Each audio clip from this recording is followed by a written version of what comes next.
Hello, it's Richard's Guitars. Welcome back. I got another little juicy little topic for you today. Where shall I start?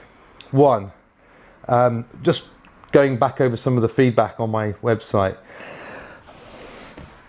I ramble and I'm boring and I don't stick to the point. Unfortunately, that is, if anyone knows me in my shop, unfortunately I am a little bit like that. I'm not very, nothing I'm doing is scripted, and obviously things bounce around, and so it can get a little bit long-winded. So apologies on that level, but I think largely people appreciate what I'm doing and the content. It's all meant with good faith and sincerity. I've got a bit of a coffee cold, which I'm just getting over. Had a week off. I was literally in bed with a sickness bug. You don't want to know that. There you go. I just apologized about rambling, and now I'm already rambling. So to try and show that I am listening to people, I have notes, okay? These are my notes. So don't criticize me. Today's topic is illusional truth. This is where my subscriber count goes down and people turn off. Yeah, illusional truth and what that has to do with my industry. And I think it's a topic that's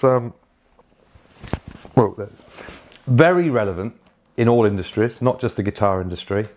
And what is illusional truth? Illusional truth is the concept of enough people saying something to make it a fact.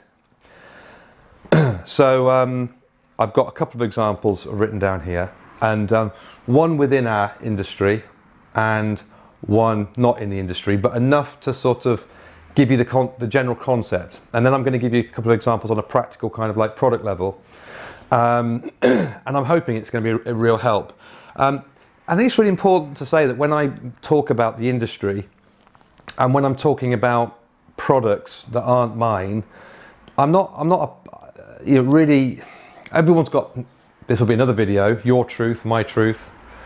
Could we all be correct? That's the title of another video I'm going to do. But obviously everyone has their own truth, their own understanding of a situation.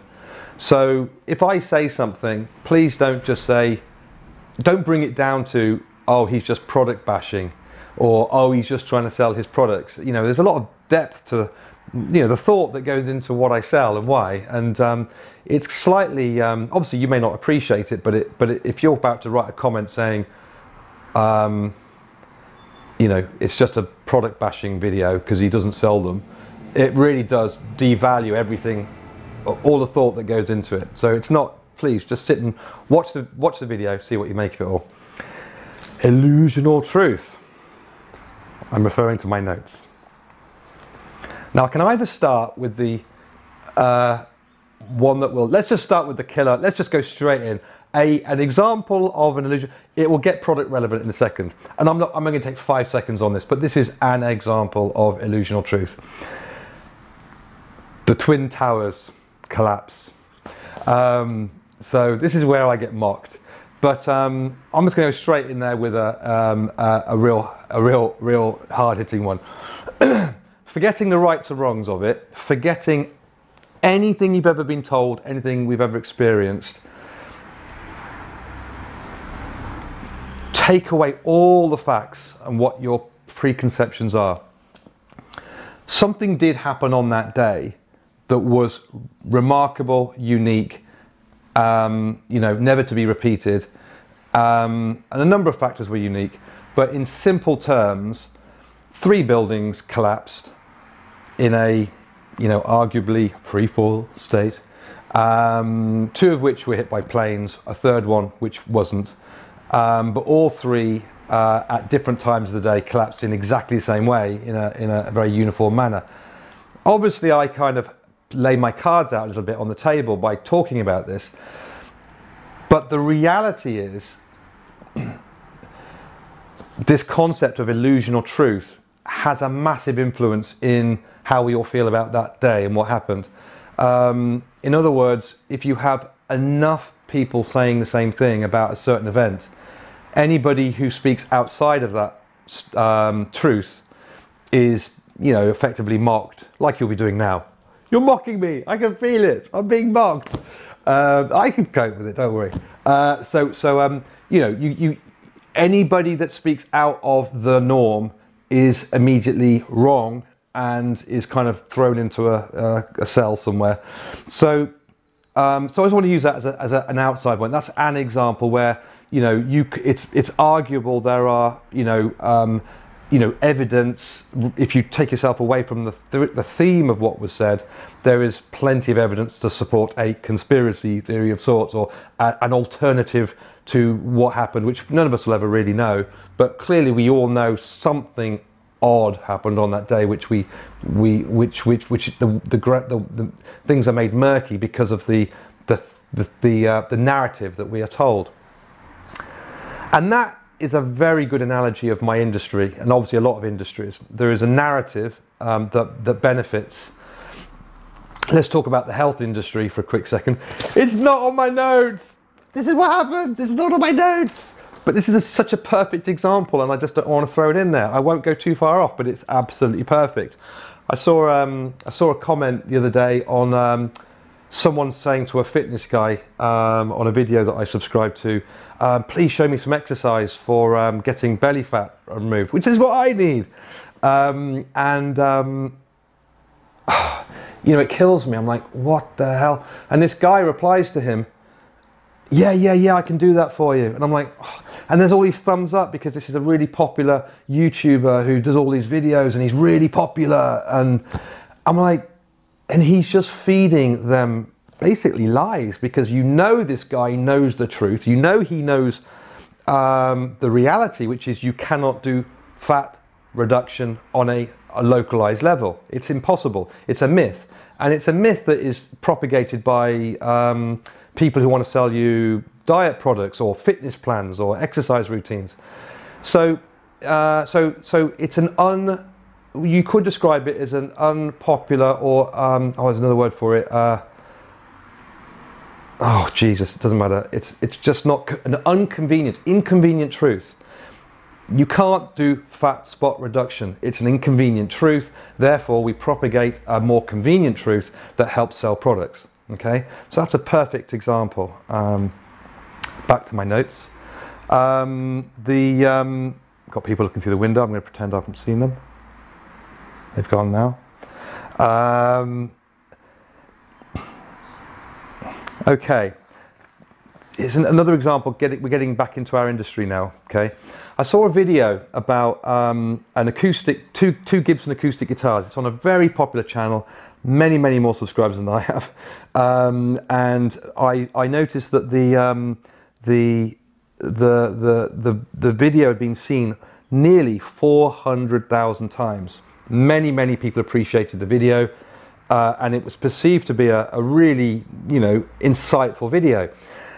And it was all about cutaway guitar versus non-cutaway. And the guitar that was used was a Gibson Cutaway versus a Dreadnought, a Gibson Dreadnought Cutaway versus a Gibson non-cutaway, identical guitars. And the chap plays them and lets you decide what you think. And you know, there's no question that the non-cutaway was evidently more full-toned than the non-cutaway. So obviously, from that point of view, you know, if you propagate that message to 400,000 people, the result that you're going to get from that is 400,000 people thinking that there is a clear difference between a non-cutaway versus a cutaway guitar. And this is a subject I'll be talking about at some point in the future. I'll be doing my own little video on that because it's an interesting subject. But overwhelmingly, there's no question you'd watch that video and you'd walk away from that. Your truth, you know, your piece of your jigsaw puzzle of knowledge is set now. That's in place. You now know that an acoustic guitar without a cutaway is definitely fuller toned. So I scrolled down it, and this was just, I mean, this is literally me finding out a bit of research material for this video I'm doing. So there's many videos like this I could give you. And And thankfully I found one. The comment that I needed to find, it was one guy.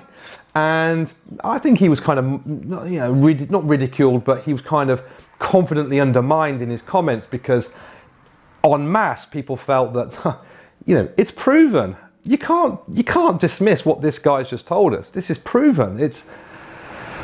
But his comment was, guys, hasn't that Cutaway guitar got a pickup in it? And doesn't it have a lump of plastic stuck in the side of it? And doesn't it have a hole in the side of it? And comments he didn't mention were, doesn't it have a strip of material stuck between the bridge and the saddle? Which is absolutely imperative. You need that contact to be totally flat, totally rigid. You don't want anything stuck, but you don't want an outside material, whatever the word is, an external bit of material stuck in there, because that also destroys the tone. So you've got a whole range of factors that are influencing the tone of that guitar. Not just the fact it's a Cutaway, but it's got a hole in the side of it. It's got cables inside of it. It's got a battery stuck inside it. It's got a jack socket inside it. So it's not so, all of a sudden that truth, that illusional truth, the illusion that this is an absolute fact is no longer quite so clear. But the kind of the damage is done, if you like. The power of mass view, mass kind of affirmation has done its job. You know, Cutaway is not so full toned as a thing. So my argument there would be, please just don't. That's another video I'm going to do. So I'm not going to get into detail on that one, because that's going to be a really interesting video. I'm going to try and not disprove or prove. I'm going to be fascinated to do a little thing of my own on that one, because obviously I have my own views on it. So now I'm going to get to the actual product. If you could argue this is the essence of the video, and what inspired me to come in today to do the video. Oh, I've got hair in my eye. Today somebody said to me, they're asking my opinions of Dreadnought acoustics, electroacoustic Dreadnought guitar. So, or an acoustic guitar, in fact, a full-toned acoustic guitar. And there I was, giving my heart and soul, and excuse me. And then the dreaded question: how does this compare to a Taylor 110E and a Martin DX1E? And excuse me. So if you don't know, most of you, if you're a regular player, you will know that Taylor 110E and the Martin DX1E are both really, you know, they're the benchmarks of sub £1,000 or £700 territory electroacoustic dreadnoughts, the Taylor 110E and the Martin DX1E. And the reason these are benchmarks, I mean, you know, why is it that these are benchmarks? Well, they're made by Martin and they're made by Taylor. And Martin and Taylor are perceived to be the benchmark. And I'm afraid it's just another example of illusional truth. Why do we think that Martin and Taylor are the best? And the reason is, it's because we see them advertised in magazines all the time. We see them reviewed in magazines all the time. And we see, you know, you can't pick up an acoustic magazine without there being a Martin or a Taylor on the front page. And once somebody said to me, the way to consider Guitarist magazine or any of these kind of magazines that are out there is they are the OK magazine of the guitar world. And rather than there being a Taylor guitar, let's say, or a Martin guitar, you have, in those days, it was Cheryl Cole, you know, or David Beckham. These sell magazines. So you have a Martin and a Taylor to sell the magazine. They're popular. And when a product is popular, it's good for everybody for that product to remain popular and to remain successful. And it sells magazines, it sells the guitars, it keeps the advertisers coming in. You do not want to undermine your main advertisers. So, and this is in every single industry. So we have this illusional truth. We as consumers are fed information that is convenient for us to know. So with that said, how do I demonstrate that? Well, look, you know, is this just sour grapes? Okay, so the Taylor 110E and the Martin DX1E the overwhelming point about either of these is either one I could pick apart, but they both got laminate back and sides. So that's the obvious starting point. They both have laminate back and sides. It's the only, you know, these are £700 guitars with laminate back and sides. You know, no other brand can get away with doing it. So interestingly enough, First do an Indigo series model, which is Eastern European product, and that's about £700. And it's awesome for what it is. But I never sell them, I never recommend them, because just for a little more you can get an all solid wood guitar. And so let's not go off too off the track. So you've got laminate, but First guitars are in another league. I mean, these are completely different level to mass produced, mass marketed products like a Taylor and a Martin. So the Martin DX1E has a sonic core pickup, I think it has, which is like the average pickup that any guitar under 500 quid will have. Laminate back and sides. I'm not quite sure what pickup the Taylor, that might have a sonic core in it as well. Taylor developed their own pickup system, so whether that's got their own. But the bottom line is these are mass produced, well marketed guitars. The DX1E has a laminate neck on it. It has a laminate covering that goes over the neck. Well, if you speak to any guitar builder, they'll tell you that you have to get a certain cut of the wood to have for a strong, straight neck. And you can look at the top of the headstock and see the grooves. If you see the grains running, like many of them together like this, it's showing that the wood is cut from the best piece of the wood that's strong and straight. If you've got grain that's sort of running across it like this, the neck's going to be weak. So how do you cover that up? Well, two things you can do to buy cheap wood. You could put a laminate on the neck to strengthen it, and you can put a laminate on the neck to hide it. So you just basically can put whatever crap you want on that neck and laminate it to give it strength, laminate it to hide the fact that the cut of the wood was pretty poor. I'm not saying they're doing that. I'm not saying they're doing that, but I'm saying if you want to hide a poorly, you know, a cheaper piece of wood, you'd put a laminate on it, and then you could easily say, well, the laminate strengthens the neck, which it does. But it also, laminate, as we all know, also makes something more rigid. It makes it less resonant and not good at all for tone. So that's the illusional truth. Well, actually, yeah, and I've got another point here. So I'm nearly done. So these are just, I'm not talking, you know, it's just giving you thoughts, really. Because someone's bound to say, well, what would you compare? Well, there's a whole pile of things I could recommend, but I want to give you an example. There's a guitar that I do, which I've done a video on, and this is pure chance. Ooh. Oh, my little baby here, the FKN-E.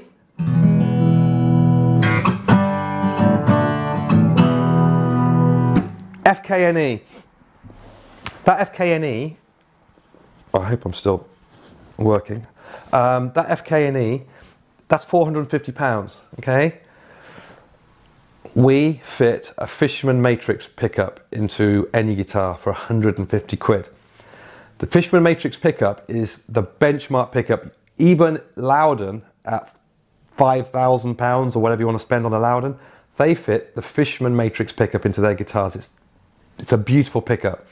We fit it for free and we just charge the cost of the pickup. It's £150. The FKN is an all solid wood acoustic guitar, full bodied, 600 quid. So for £600 you can buy a Faith, professionally set up, with a benchmark Fishman Matrix pickup in it. I think you get the idea, 600 quid. So when someone comes to me and says, oh, how does it compare to a laminate back and side guitar with a laminated neck and the cheapest pickup Fishman do? I'm like, well, pretty well. It's like, what? So that gives you an idea. I just wanted to let you know about that as well. So that's the illusional truth. That's one thing on illusion. Think about what people are telling you. Think about the motives of why people tell you. And don't always join the crowd. The crowd aren't always right. And it could be just that they are all suffering illusional truth. Okay, so that's it. Thanks very much. I hope that's okay and you don't think I'm too mad. Okay, bye, see you soon, bye.